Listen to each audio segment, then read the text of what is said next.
Hi, I'm Bradley Barth, Senior Reporter with SC Media here at the RSA Conference in San Francisco. I'm here today with my guest, Maurice Stebila. He is the CISO at Harman International, a multi-billion-dollar electronics company, subsidiary of Samsung, maker of various audio and visual electronics products, connected car technology. Thanks for joining us today. And thank you for having me. Also a winner of our 2019 Reboot Leadership Award, so congratulations about that. Well, that was quite a surprise, and thank you to my peers, so thank you. All right, so let's talk a little bit about the advent of automation. It's obviously automated solutions are designed to help optimize workflow and to best allocate your workforce. However, it's not to say that there aren't flaws sometimes with certain automated technologies, for example, automated endpoint detection and response. You were telling me a little bit before how there is a significant pain point with EDR. What is that pain point?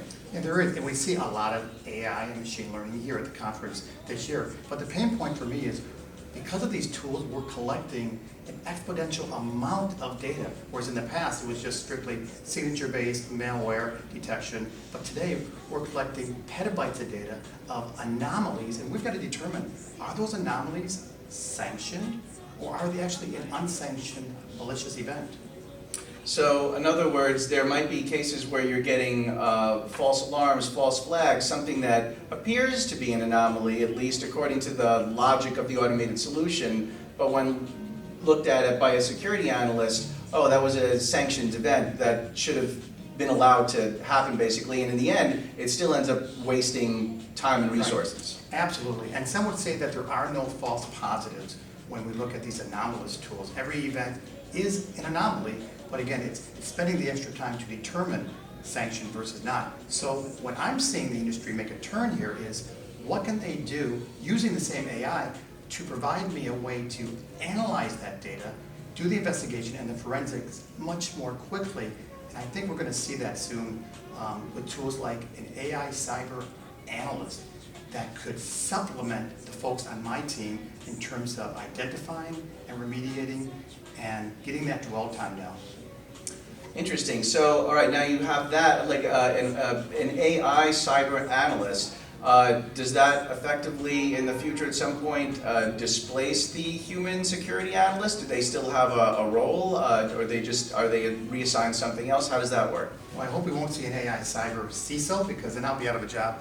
but I do think that this AI cyber analyst that we're going to end up seeing will not replace the human resource that I have today or that companies have today. I believe it's going to be the first tool of choice.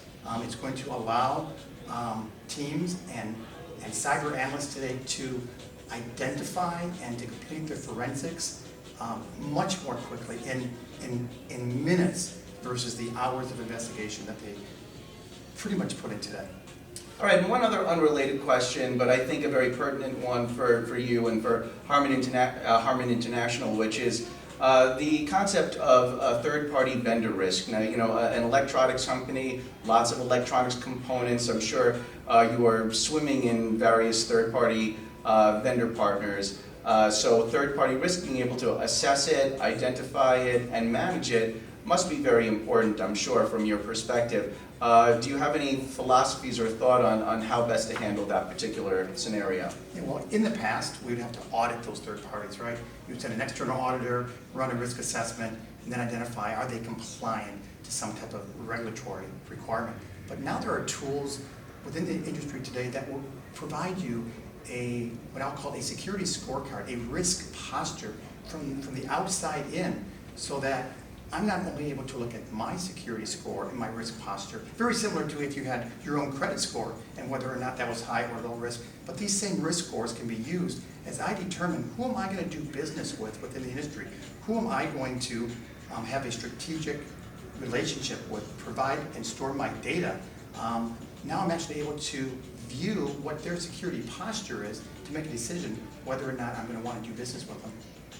All right, interesting stuff. Thanks very much, Maurice. Thanks for joining us. You betcha. Thank you for having me. I appreciate it very much. All right, that's Maurice Stebila from Harman International, and I'm Bradley Barth from SC Media. Until next time, have a safe day online.